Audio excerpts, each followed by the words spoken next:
Alrighty. And okay, so we're going to get started, and we might have some other people joining us. But thank you for coming. Let me just get, I've got a couple others. Hang on a second. So we're going to start off. We've got one of our sixth grade teachers on here, and so I'm going to have him, Braden Neal, Mr. Neal. He is, like I said, he's our sixth grade teacher. He's new this year. And every year in fifth grade, we take our class and we try to split it into thirds so that we can have some individualized kind of smaller classes and focus on some skills.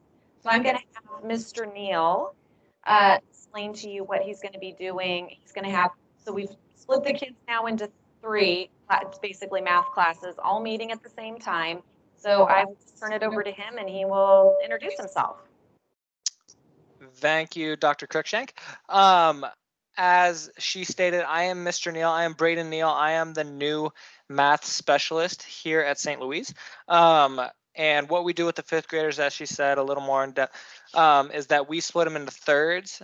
So we split all of the fifth graders, we split them into thirds, and I will take 1/3 of those students each trimester. So each trimester, I will get a new group of students. So at some point during the year, I will have all of your students. So I just wanted to pop in and introduce myself. Like I said, I am new here, so it's nice to meet people and create a new network. But I want to share with you just really quick my email, because like I said, at some time we will, I will be having all of your students. So my email is braden@stlouisschool.org. I'll leave that up there for a couple seconds. And I just want you guys to know that if you have any questions at all, regarding math or math curriculum or expectations or anything along those lines, please don't hesitate to reach out. I am always available for the most part. And I will try and get back to you as soon as I possibly can if you reach me by email. But your students also have access to me via Teams, so if they have any questions themselves, they can reach out in that way as well. But I wanted to put a face to the name because I will be having some of your students at some point this year, and I want to introduce myself. So if there are any questions regarding math, I'm happy to answer them really quickly, bouncing around from meeting to meeting. But if not, I will hand it back to Dr. Cruikshank. Thank you. Thank you for stopping in. He's got to zip around to a couple other phone calls tonight. But bye, guys. Yes, but we're glad you're here. We're glad you're with us. Thank you. So yeah, like Braden said, he will be taking 1/3 of the class, and he'll be taking that throughout the year. So our first set will go with him starting Monday. Well, we're all kind of going to be together on Monday, but after that point, 1/3 of the kids so each class will have 1/3, and then those kids will.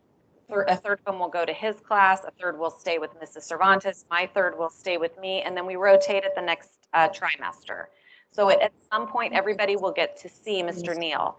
The reason this is really good is when they move upstairs to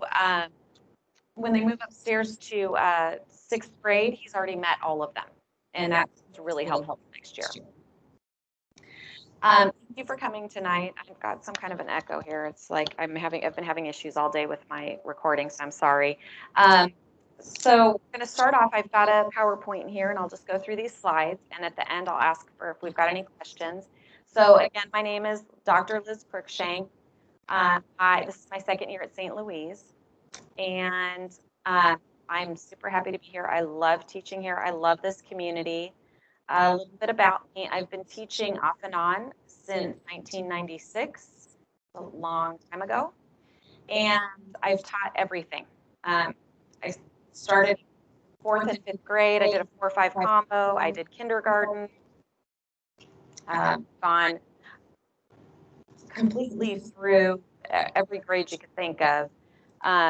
So, you know, I have gone all the way up to college for the past 15 years.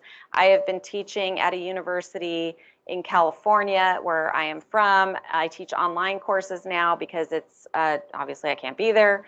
I teach in the teacher credentialing program, so I teach teachers who are becoming credentialed teachers in the state of California. Some of them, oddly enough, are always in Washington as well. And I also teach a master's degree program. So I'm very familiar with online platforms. However, this Teams is like a whole new thing with children, because dealing with adults online and dealing with children online is a totally different thing. I like to say what our job is right now, to compare it a little bit to if I asked, like for example, if I was at the doctor and the doctor is giving me a prescription online and they're sending it to the pharmacy, it would be like the doctor trying to explain to all their patients how to enter their prescriptions in and send them to the pharmacy. It's really difficult because you've got 18 to 20 different kids that learn differently. You can't see what their screens look like, but we are getting there. We are slowly getting there. So they're very patient with me in some of the technology issues, and I've already identified many of my tech support fifth graders right here in my very own classroom, which is great. And they're super helpful with each other. This is my family.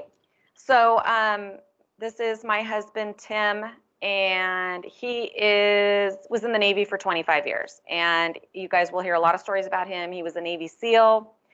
He now works in dermatology, completely non-stressful job. He needed it after the 25 years. He moved us all over the place. So we lived on every coast. We've lived in the Midwest. We've lived in the South. We've lived in DC. We've lived in California. We've lived in Washington now, and Germany for 3 years. So we've been everywhere. It was a big adventure. And these are my 3 kids here in the middle. So the youngest one is Sarah. She is a freshman this year, and she's going to be 15 at the end of the month. My son Cole is 17 years old, and he is a junior. And my daughter Lauren is a freshman in college. I just delivered her off to Fordham University in the Bronx in New York at the end of August, and she's doing great.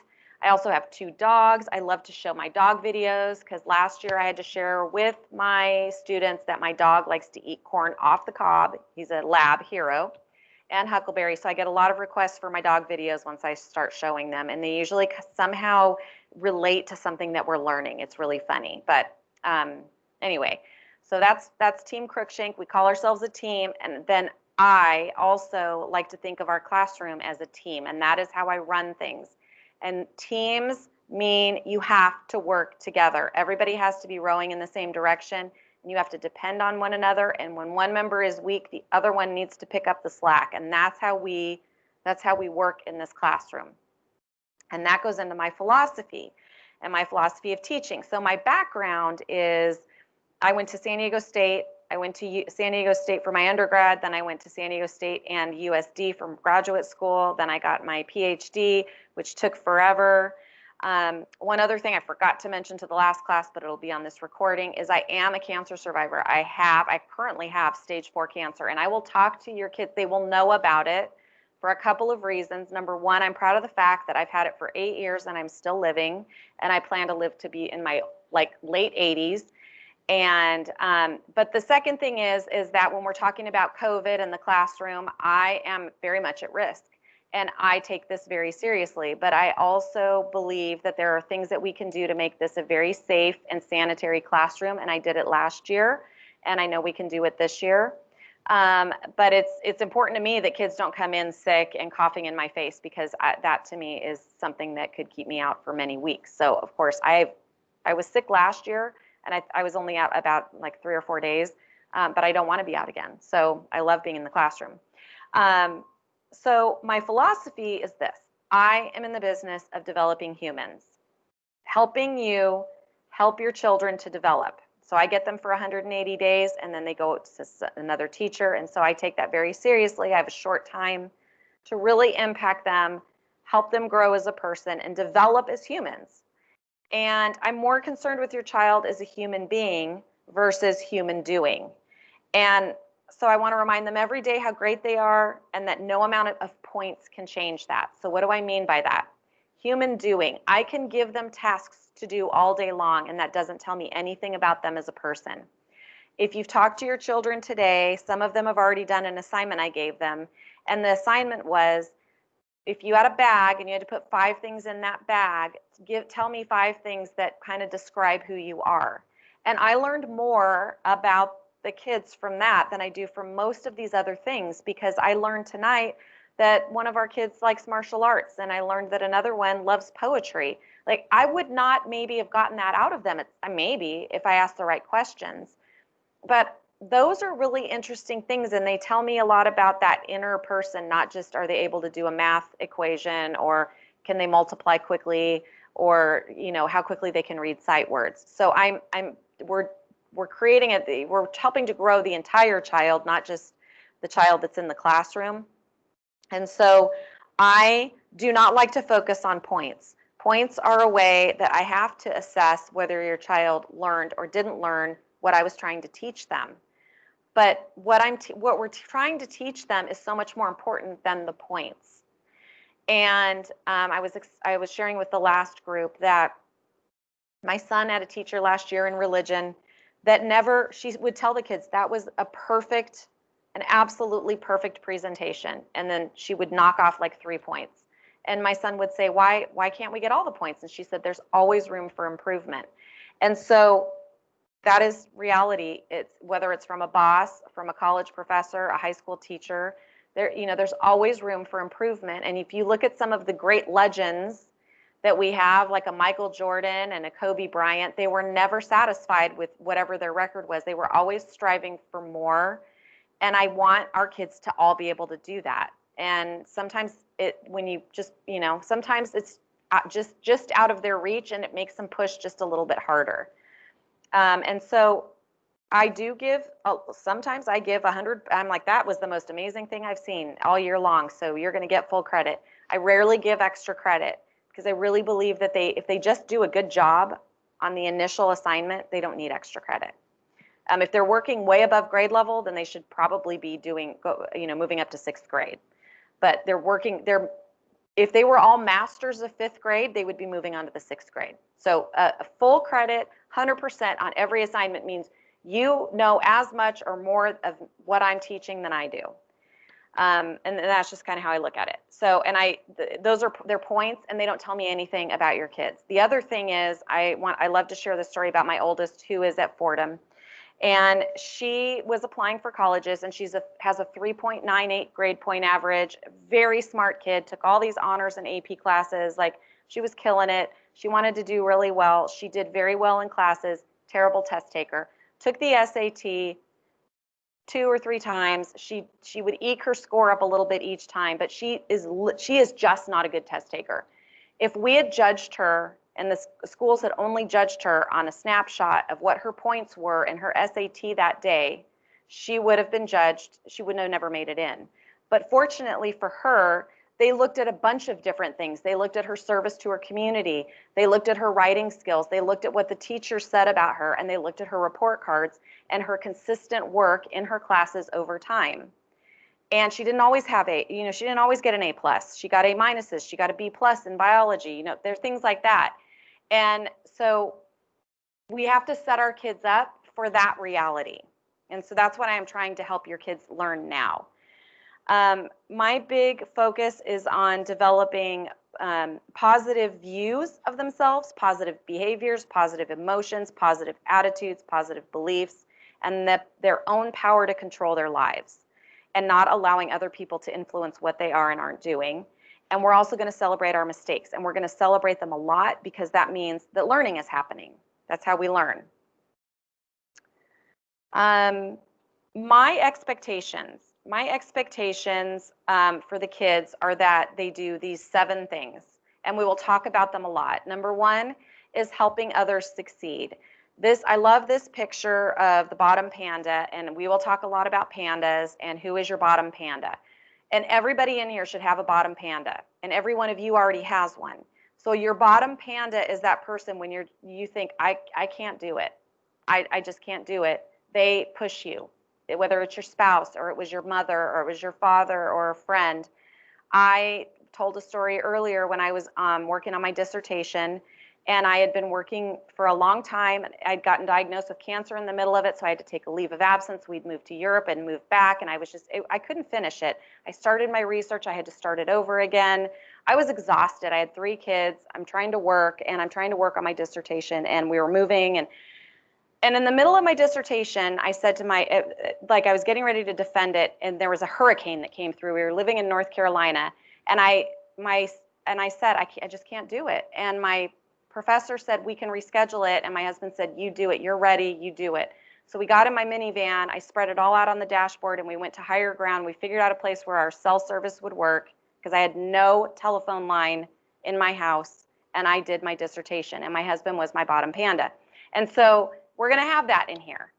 And they're going to have somebody that they know they can always count on to help them. And it may be different people at different times. I want them to learn how to communicate you matter, that everybody in here matters, and that we care about our classmates. And that doesn't mean you always get along, but they do matter. Everybody in here matters. We're going to be problem solvers and not a problem namer. Say, for example, so-and-so Joe threw trash on the ground, and everybody's like, hey, Joe threw trash on the ground. We can all see that. That's being a problem namer. Just problem solve. Just pick it up, or ask Joe to pick it up. Those kinds of things. I tell this story. I've seen it happen numerous times here in the hallway where a parent is coming in with party supplies or something for this thing, gathering in the classroom, and kids won't open the door for the parent. And that is just, they know there's a problem there. The parent can't get in the door. She doesn't have arms. And so I'm going to help them notice those things. And hopefully you'll notice that at home as well.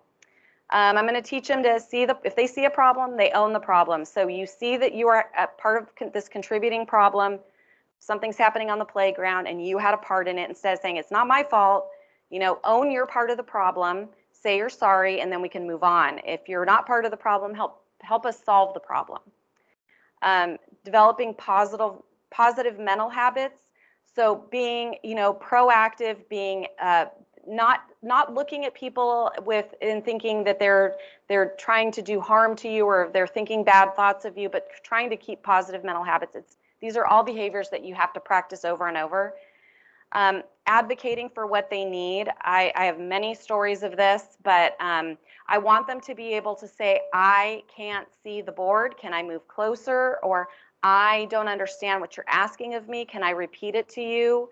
I want them to know what they need and to tell me what they need on their own, because they're going to need to learn how to do that in high school, at college. And like I have my daughter now, I've trained her to do that. I'm not going to her college professors. She's going to them saying what she needs or what she needs help with. She had never written a paper. She had to write a paper with footnotes. And she said to me, I'm just going to schedule an appointment with him. And that was because I had taught her to advocate and go to her teachers for years. I rarely get involved with my kids and their teachers. They don't need my help because I've taught them how to do it. And then celebrating mistakes. We're all going to make mistakes. We're all going to have a test we didn't do well on, and we're all going to say or do something we didn't mean to do or say, and we're going to celebrate the mistake, and we're going to put it behind us, and we're going to move forward, because that means that learning is happening. The next part of my slide here is, this is really important because I can promise you probably haven't seen this and you probably won't see it again, but this is how I see life. We teach all of the regular subjects. I am going to teach math, grammar, social studies, science, reading, religion, and a couple other things. But what I'm really teaching are the skills, the life skills that your child needs to be moving on to be an adult. And so what do we learn through math when we're doing a really hard math, or we are trying to learn a concept that we don't know, it doesn't make sense to us. We are learning logic, we're learning problem solving, we're learning organization. We have to learn how to line things up a certain way, otherwise they don't add up properly. That's what they're learning to be able to do as an adult. We're just doing it through math. When I'm teaching grammar, I'm teaching kids how to communicate in writing. I'm teaching them organization, how to organize your thoughts before you say something, how to write an email and actually read it over again and maybe think about it before you send it, because maybe it isn't something that you wanted to say, or you haven't written it the way that somebody else, they would read it the same way with your intentions. They're learning self-discipline. Social studies, They learn about courage. They learn about courageous people in history. They learn about opportunity. And science is curiosity, time management. I mean, you've got to do something within a certain amount of time, otherwise your experiment goes bad, something like that. You've got to learn the order, how order, it's important to do things in order. These are all skills that you need as an adult. Reading is learning communication. You have to learn to read so you can communicate and you can read other people's communications. You have to learn, reading is hard. Reading is, especially as you keep moving up, and it's hard for a lot of kids, and they need to learn commitment to learning how to read. And then religion is, you're learning how to be reflective and emotional awareness and empathy and all these things. So that's really what we're teaching. And then we're teaching, we're teaching kids how to be adults at some point. And so we start the process and they continue to get it each year. This is my temporary online schedule. You see temporary because I'm planning on coming back to school very soon. And so this is my self-fulfilling prophecy here, and this is kind of my sarcasm, but I really want to be back. And I know a lot of you do too. So this is in, and I will provide you with all my slides, but this is contained in Microsoft Teams. If you go into your kids, you can have them show you where basically our home room is, and it says 5A Crookshank on it, and it's my little emoji picture, or Bitmoji picture, and when you see that, when you go in there, most of our schedules and our rules and expectations, they're all in there, okay? So just really quickly, I've got a couple slides with our temporary schedule in the hopes that we're going back to a real schedule here soon.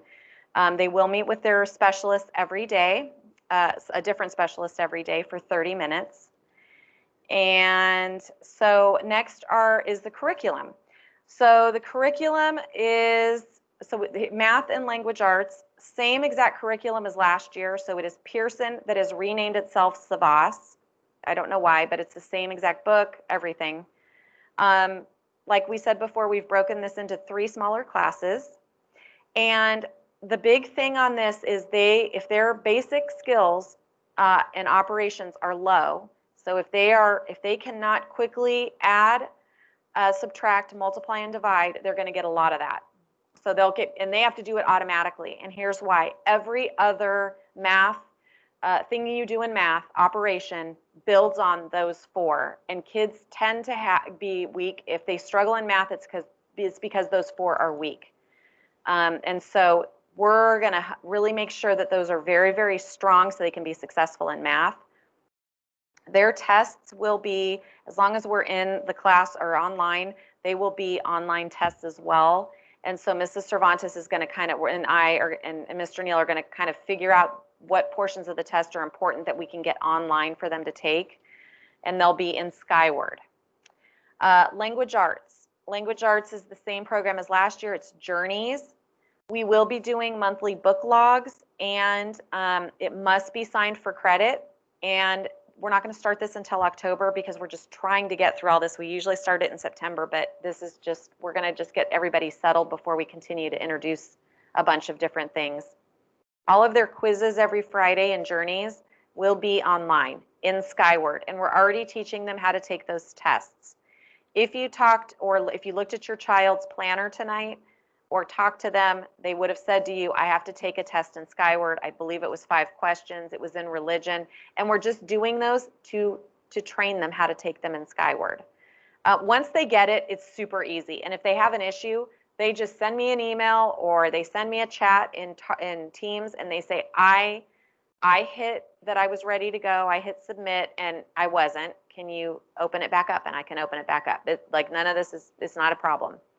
If they completely miss the test, so I usually open it Friday morning and I close it at the end of the day on Friday. They have that whole time to take it. If they miss it, they don't get to retake it. And here's why. Last year, I had to reopen a test for a couple of kids. We opened the test and you can't just open it for one kid. You have to open it for the entire class. And when I did that, other kids got a notice that the test was open again, and they went on and they changed answers, or they were confused, and I had a bunch more messages. And so we can't do that because it just causes too many issues. So when I tell your kids it's open from 8 to 5, that is plenty of time. These are 10-question tests. It shouldn't take them more than 30 minutes to take all 3 or 4 of them. For writing, I believe that the most important thing I can do is teach kids to write a really good paragraph. And so we are going to focus on the skills needed to write a very strong paragraph. And that is a paragraph that integrates their voice, ideas, presentation, conventions, organization, word choice, sentence fluency. And in writing, if you can write a really good paragraph, you can write 2, you can write 3, you can write a 5-page paper, you can write a 10-page paper. But if you can't write one good paragraph that has all the punctuation and the correct grammar and your voice and all these other things, then the whole rest of the paper almost doesn't matter because it's so hard to read. And so I'm going to teach them, the best thing I can teach them is one good solid paragraph. They will learn to use rubrics, and their rough drafts have to be turned in. We'll work on that a little bit, but I know that kids have seen rubrics and they don't know how to use them, so I'm really going to focus in what does it mean when I give you a rubric? What am I looking for? And I give them lots of examples of what I'm looking for. Spelling and grammar always count. Spelling quizzes will be on most Fridays. I'm still working on my decision of what I'm going to do for Spelling City. We'll more to come on that. We're going to use Spelling City for spelling, but I'm a little bit worried about Spelling City just based on some of the other issues kids are having getting into some of the other programs. So we'll have to see. We may have to do something else, but for now we're doing it on Spelling City. History and social studies. I teach history, social studies class. Mrs. Cervantes teaches science. So here's the curriculum for both of those, but we will move through, basically, I was explaining earlier that in 5th grade for history, the history curriculum, it basically mirrors the 8th grade history curriculum, and then they'll see it again their junior year of high school. It's all U.S. history. It's on our Native Americans, the regions, the states, the capitals, and so they will get it all now. They will get, and colonial America is really the big one in the Revolutionary War. They will get that now. They will get it in 8th grade, and they will get it their junior year. So when they're like, why is this important? Because you're going to get it 2 more times. That's why it's important. And you need a foundation so that you have some idea of what they're talking about in 8th grade in your junior year. And then science. Lots of fun things happen in science, lots of great experiments, but a lot of that may have to wait until we're in person. She's going to probably try, Mrs. Cervantes is going to try to do some of them online, but the kids really love doing the experiments. So we will be moving forward with a lot of that. We have the best, most fun field trip to Mercer Slough in the springtime, so hopefully, fingers crossed, we are back and we will be at Mercer Slough field trip because it's great. It's a really fun one. For religion, so our religion curriculum is basic Catholic beliefs and then very heavy into the sacraments. We talk about them at length. And then we do, this year, I'm going to do a mini unit on parts of the Mass so that we really go over every part of the Mass. Last year, we had Father Gary come in, Father Carlos came in, Seminarian Brody came in at different times to talk at different times about the Mass and explain things in more depth to the students, and it was great. We're also going to talk about church seasons, holy days, saints and heroes. We do some really cute projects with that.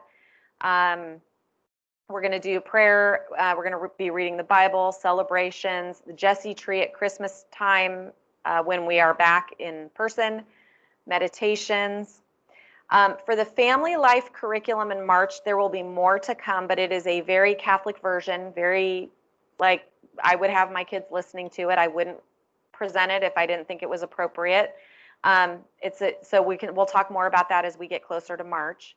And then the big thing that 5th grade does is we have this service project for MPH. And so we have kids, part of their religion grade is to earn $1 to $2 a month through you, where you pay, you give them a little allowance, and then they donate that money to Carrie. We have been giving money to Carrie for many years. He's getting really close to leaving there and like going to college. And I know he wants to be like doing something in biology, I think. So I don't know if we're still going to have Carrie this year or not, but he is from Nicaragua. And so we'll send him cards, and we do a lot of, like last year we raised $900 and sent it to them. It was amazing between our two classes. So this year we're going to try to have your kids post pictures of stuff that they're doing in one of our teams folders. We've got a teams folder for MPH, and they're going to post, like if they're walking the dog or they're cleaning your dishes and they're not being asked. This isn't a job. I said, like, this isn't a job you guys already have been asked to do. This is over and above the job that your parents have asked you to do. So if your job is to always wash the dishes, then you need to do something extra to earn this money. So that is part of our religion curriculum. We're going to be collecting those online for the first half of the year, and then we'll have to see how we're going to do it the second half of the year. And so something will come to you here in the next couple days. So my behavior plan for our peaceful classroom is this. I would rather focus on behaviors I want to see as a team. And as us all being somebody's bottom panda, we're all pandas in here trying to help each other out. I'd rather talk about what I'd like to see rather than what I don't want to see.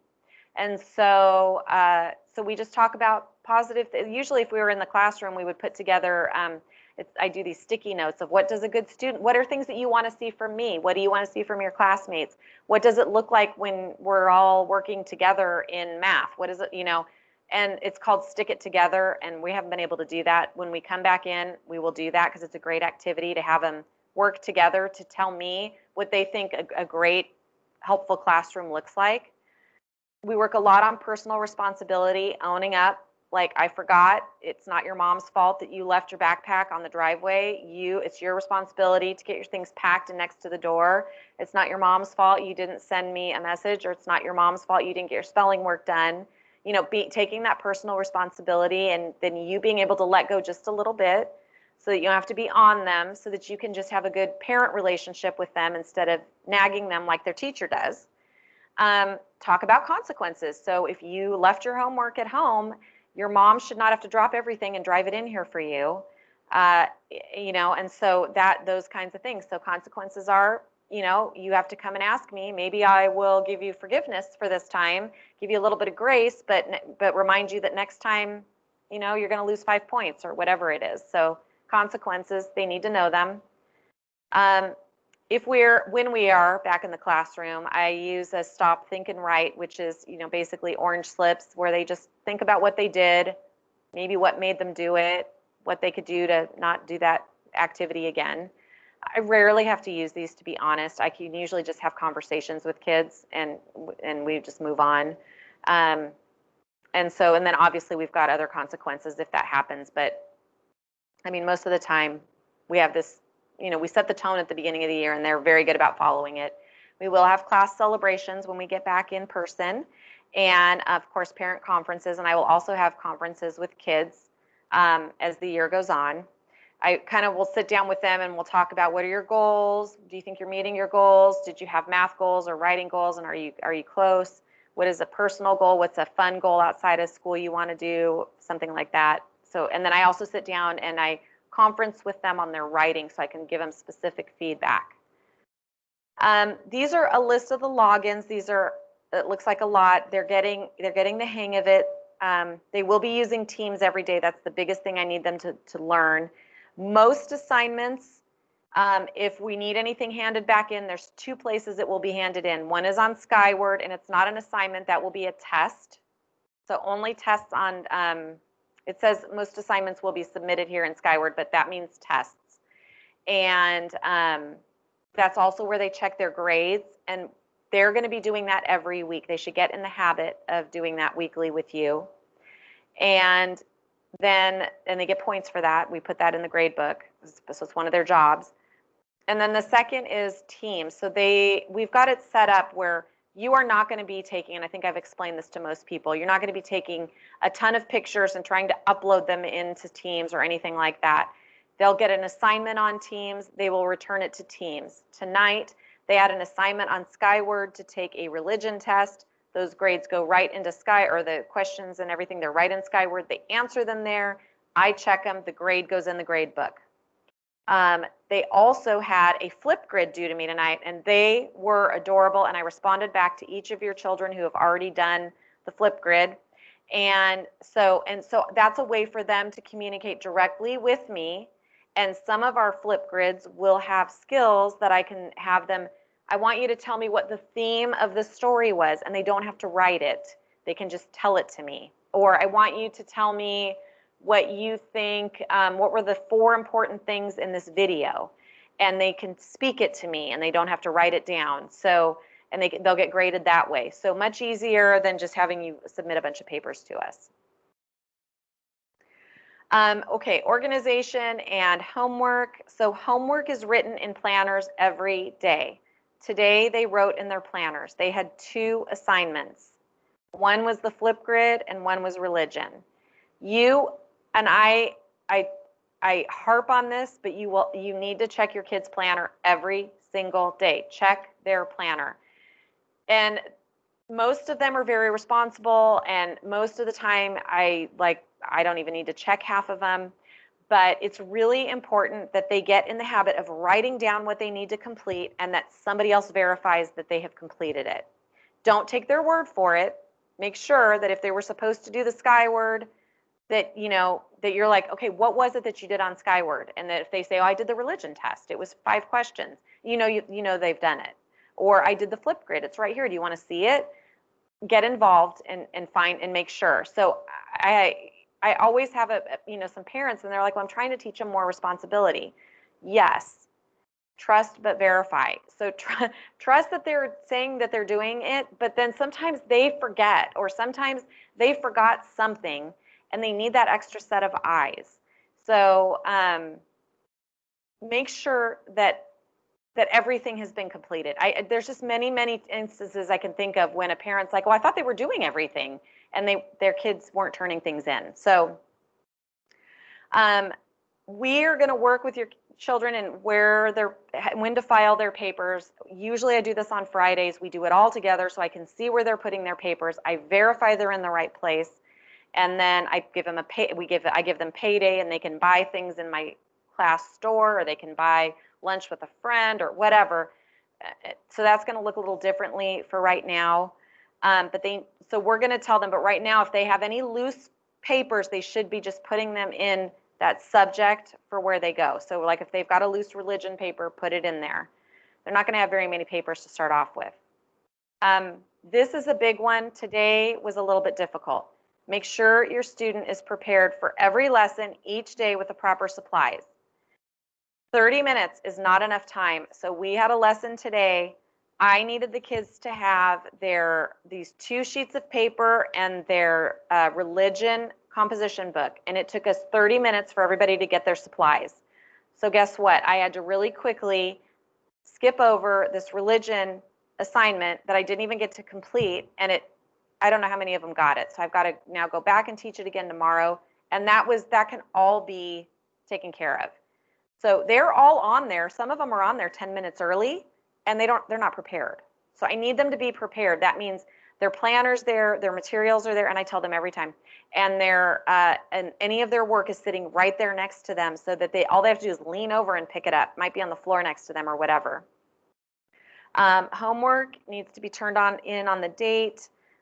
We do have a lot of independent time built into our schedule. They shouldn't really be late with most assignments. They've got plenty of time. They're really only in school from 8 to 12:30, and then the rest of it is working on assignments. There are situations I know will come up, so just please let me know of those. I will give, if something is going on, if you have an emergency in your family, if you had to work a really long day and you really wanted to check over this assignment and you just didn't have time, I understand. I've been there. So just let me know. The hardest part is when I don't know. And if I don't know, I would just assume that your child is not putting out effort, and it may not be that at all. So please just communicate with me for late assignments. My big concern is if your child is missing more than a couple of assignments, like let's say they miss 3 weeks of math and I can't get them caught up, that's going to impact their math test potentially. So So that's why that's important. And last, all the research, all of it. Parent involvement is a proven factor in student success. And what parent involvement looks like is, share your positive problem-solving attitude. Your child comes home and says they can't write this paragraph. Turn it around and try and make it positive. And it's really hard to do, especially if you're tired and you've been working all day. But if you are, and I always say this, like, I have one of my favorite teachers would say this. I would say, I don't like math. And she would say, I know, I don't like it either, but we really have to learn it. And it was just all in the way that she said it that made me, okay, well, fine, I'll do it because I really like you and you're a great teacher. And so that's fine. So you can take a really negative or something that a child doesn't like and just all in the way you're saying it to them, kind of turn it around so that they'll work better with you.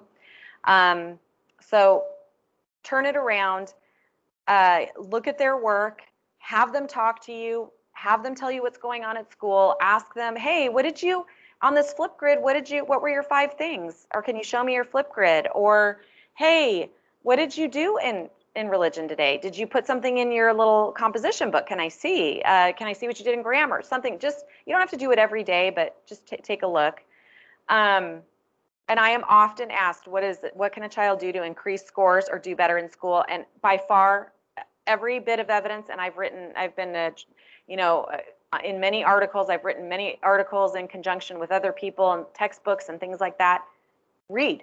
They need to be reading. They need to be reading all the time. And I can tell the readers, I can see them from a mile away. I know them. They write well. They read well. They converse well. Their vocabularies are large. And it's very obvious. So have them read and have them read not graphic novels with a bunch of pictures, but have them read books with text, with storylines and plot lines.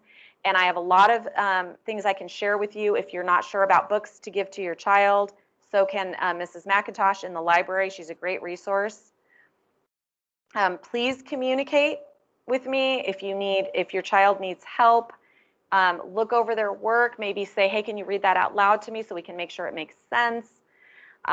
And then some other things, just let your child know that you're praying for them in our class, that you know that they can do it. Just be positive with them. And then you are always welcome in our classroom when we return to school. So thank you for sending your child to St. Louise. I love being here. I love having them. They're super cute. Every day I'm like, oh my gosh, you guys are so cute in your uniforms. You're so happy. You're so like ready to go, and they're so patient with me. And they're my tech support now. They're like completely helping each other. I love it. They're being each other's pandas, and we're just going to have an amazing year. So I'm super excited to have them. And I will take my screen back, and I will ask if you have any questions of me. And you can just turn your mic on if you do, and if you don't, then we can be done for the night. Mrs. Blank, are you there? Let's see. Can you unmute? Can you unmute yourself? There you go. Hold on. Can you hear me now? Yes, I can hear you. Okay. I have 2 questions. The first is regarding math. I know you said that Mr. Neal will have a third of the class each trimester. When do we find out when our student will be in his math class? Like the ones that, especially for this trimester. Yeah. So we've given the list. We actually accidentally gave him like 4 too many students, so we had to rework I was like, I don't think he'll know. We should just leave it that way. But no, it's just kidding. So we should know tomorrow, and you will know, and it will get sent out to you tomorrow. Okay. I'm guessing by tomorrow, because all they have to do is put them in the new grade books. So they'll be in his class. And then Monday, we have a meeting where we're meeting all together because we all do the same thing. So all 3 of us will be on the same call, and we will all meet together, and we will do the first lesson together. And then from then on, they'll be checking in with Mr. Neal instead of my class. Okay. And then my next question, might be just my student related. We were having trouble with the flip grid. And so she's just wondering, she can see the videos, but right now until her dad gets home, we can't have her do a video. Is that okay? Like, I don't know what her assignment was tonight. So is that okay if she can't do a video yet? She did it. Oh, she did it. Did it. I saw hers. Hers was great. Yeah, she Okay. did her video. So whatever the kink was, she got it figured out. Okay. It's just I Very think she's resourceful. using her brother's Surface. Her platform wasn't able to. So, okay. Okay, so if kids are having trouble getting on Flipgrid, I was telling them today, many of the Flipgrid issues it's actually a Teams issue. So they need to use their Microsoft Teams login to get into their Flipgrid. And many of you changed when you were given the invitation to Teams, it prompted you to change your password. So if the password was changed, they have to go back and use whatever their new Teams password was. And if they do that, they should get in.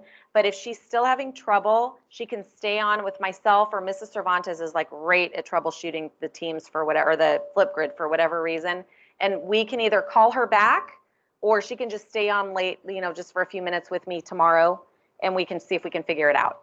But she Okay. got on tonight. Okay. Thank you. You're welcome. You are welcome. Karen, did you have a question? Liz, thank you. This has been just awesome. So good. thanks tonight. And question for you on preparing for them in the morning. So how do we see something proactively? Where's the list for what they need? Will you be sending out assignments in advance? I know that's something that Ben really liked last year because he could be a little bit more proactive and get ready the night before, or even maybe do something ahead of time when he had a chance and he had idle time. Yes. So what I've started doing today is, so first of all, in their calls, that's a great question. When they are given the call to link up with me on Teams, I actually have a list right there. So if they pay attention to the written portion in there, they will see the list. And it will say, you need to come with, and it's got a list of things for this week. Okay.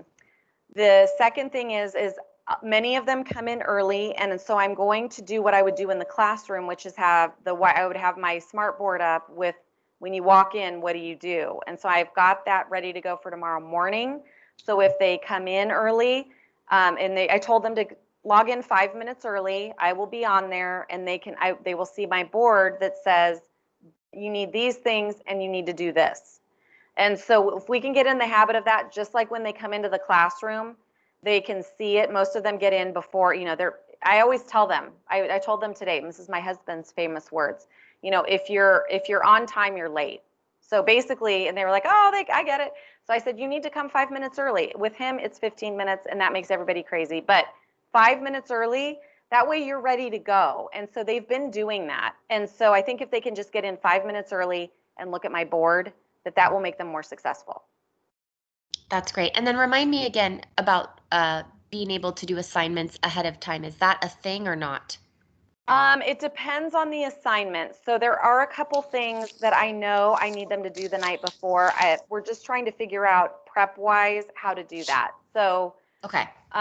when we get into the swing of things, we will have a couple of things that I will probably have them prepare the night before so that they are more ready. But right now we're not set up for that because we're trying to see how much we can get through, and we're trying to gauge the time and how long it takes them to get on and get settled and get their things. So we're kind of working through the kinks this week, I guess, and then next week I might have a better answer on that. If I would prefer them to be ready with a couple of things, and so I will definitely do that if I can, so that I'm just teaching. Okay, that's perfect. Thank you. Thank you. All right, Wendy, did you have another question? No, sorry, I forget to Okay. take my hand down. Yeah, no worries. Anybody else have a question? Well, thank you so much for coming tonight. I really appreciate it. And of course, if you have any questions for